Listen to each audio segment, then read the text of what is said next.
Hi guys, तो मैं आप लोगों से मिल रही हूँ। अभी बजे हैं रात के 9:45 और आज मैं ब्लॉग 9:45 बजे बना रही हूँ रात को, क्योंकि क्या है कि एक दो दिन से मौका ही नहीं मिला, क्योंकि मैं एग्ज़ाम की तैयारी कर रही हूँ। फिर मैं बीच में अपने बिहार चली गई थी एक दिन के लिए और वानिश 2 दिन वहीं था। और बाकी बस यही है कि कभी कभी नहीं मौका मिलता है और कई बार मन भी नहीं करता है, थोड़ा सा एक ब्रेक ले लेना चाहिए। तो अब मेरा रूटीन जो है, एक दो दिन के व्लॉग एक साथ ही डालूँगी मैं। वानिश छोड़ो, वानिश इधर खेल रहा है जिंजर के साथ। वानिश मत करो ऐसे, क्योंकि क्या है कि जिंजर के नाखून बड़े हो रहे हैं, उसके नाखून कटवाने हैं और उसके वैक्सीन भी ड्यू है, वो भी लगवानी। नहीं बेटा, उसकी स्किन नहीं खींचते ऐसे वानिश।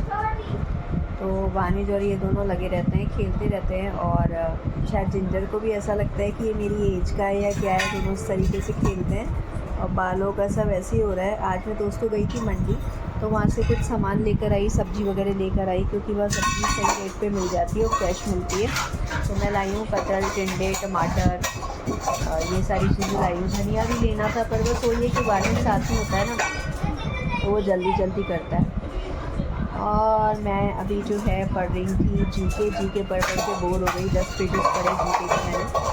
जीके में बेसिकली अभी ज्योग्राफी पढ़ रही थी। ज्योग्राफी में जैसे अपने राजस्थान में कौन से रिवर्स होती है, उसकी ट्रिब्यूटरीज, रिवर्स का ओरिजिनेशन कहाँ होता है, वो सारी चीज़ें। तो कभी कभी ना ये सारी चीज़ें पढ़ते पढ़ते एक बोरिंगनेस आ जाती है। और बाकी ये 10 पेपर्स मैंने सॉल्व किए थे प्रीवियस ईयर के। अभी सॉल्व नहीं किए थे, मतलब सॉल्व करते हुए तो काफ़ी टाइम हो गया, पर सबसे पहले 10 ईयर्स के जो प्रीवियस पेपर है वो मैंने सॉल्व किए। और ये बुक बहुत ही अच्छी है, आई थिंक पब्लिकेशन की है, अच्छी बुक है। तो ये है। और अब सुबह उठ के, जैसे मैं ये मानती हूँ कि 4 से 8 अगर सुबह पढ़ लूँ तो ठीक रहेगा। तो देखती हूँ कल कितने बजे उठती हूँ, फिर पहले रिवीजन करूँगी जो भी मैंने पढ़ा है अभी एक दो दिन से, तो जीके पढ़ रही हूँ मैं। तो चलिए मिलूँगी आपसे सुबह। देखिए पढ़ाई शुरू हो गई है और मैं उठी थी आज 4:45 बजे। हाय गाइस, सुबह का समय है और अभी बजे सुबह के 8:15। तो मैंने अपनी काफ़ी पढ़ाई कर ली है। एक्चुअली मैं रिवीजन कर रही थी, जो मैंने कर पढ़ा था उसका रिवीजन किया है और अच्छा लग रहा है, क्योंकि ये जो मैंने आपको पार्थ वाली जो बुक बताई थी ना, इसके अंदर ये फ़ायदा है कि इस बुक में इन्होंने सारे जो चीज़ें दे रखी है, जितने भी टॉपिक्स दे रखे हैं, वो सारे के सारे क्वेश्चन वाइज दे रखे हैं। तो उससे अच्छा हो जाता है, पता चलता है कि किस तरह के टॉपिक है और उससे रिलेटेड किस तरह के क्वेश्चन आ सकते हैं। तो मेरे को लगता है कि शायद क्वेश्चन जो हम सॉल्व करके जाते हैं उससे एक अच्छी प्रैक्टिस हो जाती है। बाकी देखती हूँ कि एग्ज़ाम मेरा कैसा होता है और आई होप कि अच्छा हो, जैसा भी होगा, क्योंकि अभी 10 दिन और बचे हैं। 10 दिन में हम बहुत कुछ कर सकते हैं, ऐसा नहीं है। तो एक तरह से रिवीजन भी चल रहा है, सीख भी रही हूँ, क्योंकि पहले मैंने एक एग्ज़ाम दिया था, उसमें भी जीके पढ़ी थी। तो ये है। और बाकी मैं बस आज मैं उठी थी 4:45 बजे, जैसे कि मैंने आपको बताया। तो 4:45 से अभी 8:15 तक मैं पढ़ी हूँ, जिसमें बीच में बस मैं फ़्रेश हुई थी, मैंने चाय बनाई थी। चाय पीकर बैठती हूँ तब मेरे को क्या है कि नींद खुलती है। तो ये है। और बाकी अब मैं दूध वाले का वेट कर रही हूँ कि दूध वाला आएगा।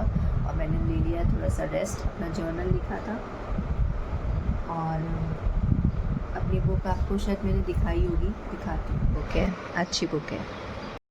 बस थोड़ी देर में घर का काम शुरू करूँगी। वानी जब भी सो रहा है तो शांति है, तब तक मैं थोड़ा बहुत और पढ़ सकती हूँ अगर चाहूँ तो। पर थोड़ा सा मैं बोर हो गई हूँ जीके पढ़ के, तो फिर भी पढ़ूँगी थोड़ा सा, तो क्योंकि अभी शांति है, तो शांति के माहौल में अच्छे से पढ़ाई हो जाती है। फिर क्या है कि मेरी जो पढ़ाई होती है ना, वो टूट के होती है, क्योंकि पहले जैसे वानिश को नाश्ता दूँगी, फिर पढ़ूँगी, फिर अपना घर का काम करूँगी, फिर पढ़ूँगी, तो इस तरह से चलता रहता है। हाय गाइस, तो काफ़ी बात कर ली और वीडियो ऑन ही नहीं था। तो बेसिकली 14 जून को जो है मेरा एग्ज़ाम है पीटीईटी का, जो कि बीएड एंट्रेंस टेस्ट होता है। और वो दूंगी मैं, क्योंकि बीएड करना ज़रूरी है टीचर्स के लिए, तो वो मेरे को अब करना होगा। और दूसरी चीज़, अपनी बुक्स पढ़ूंगी अभी, क्योंकि मैं अपनी एग्ज़ाम की तैयारी करते करते परेशान हो गई। जीके पढ़ रही थी और जीके में काफ़ी कुछ चीज़ें मगअप करनी होती है, याद करना होता है, तो मैं लिख के याद कर लेती हूँ, क्योंकि बहुत सारी चीज़ें होती है, बहुत सारी इन्फॉर्मेशन होती है, तो उसको कितना अपन दिमाग में रखेंगे। और बेसिकली अभी क्या किया है, वानिश खा रहा है आम और जिंजर है पीछे बालकोनी में। और बस अपनी बुक्स पढ़ूँगी। तो मैं जब बुक रीडिंग करती हूँ ना, तो मुझे बहुत फ्रेशनेस फील होती है, ये एक तरह की हॉबी है मेरी। और बाकी बस आज का जो भी रूटीन होगा आपके साथ शेयर करूँगी। मैंने अपनी बुक रीडिंग कर ली है, 2 बुक्स पढ़ती हूँ अल्टरनेटिवली, और उसके अलावा मैं अब बनाऊँगी काली मसूर की दाल और चावल, क्योंकि वानिश खाना चाह रहा है। तो अभी बनाती हूँ, एक कुकर में काली मसूर बन जाएगी और एक कुकर में चावल। काफ़ी दिनों से मुझे लग रहा है कि हमने दाल चावल नहीं खाए, तो आज का हमारा क्या मेन्यू था। तो सुबह हमने आज 10 बजे के आसपास रोटी खाई थी, उसके साथ क्या बोलते हैं, कटहल की सब्ज़ी बनाई थी उसके साथ में। अब आप सोचेंगे 10 बजे कौन खाना खाता है, लेकिन वानिश की इच्छा हो गई थी, क्योंकि उसको कटहल की सब्ज़ी का जो रसा है ना बहुत टेस्टी लगता है इसमें। तो उसने खा लिया था, फिर मैंने भी खा लिया था, क्योंकि मुझे पढ़ाई करनी होती है। फिर दिन में हमने सिर्फ बनाना शेक लिया था। सब उल्टा पुल्टा हो रहा है, लेकिन अच्छा लग रहा है। एक्चुअली मौसम अच्छा है ना, तो जब मौसम ठंडा होता है ना, जैसे जयपुर में भी मौसम अच्छा ठंडा है, कल भी शायद ऐसे ही मौसम रहेगा और बारिश भी हो सकती है, अखबार में आया है। तो ठंडे मौसम में क्या है कि किचन में काम करने में अच्छा लगता है, आलस भी नहीं आता है। तो मैं बनाऊँगी खाना।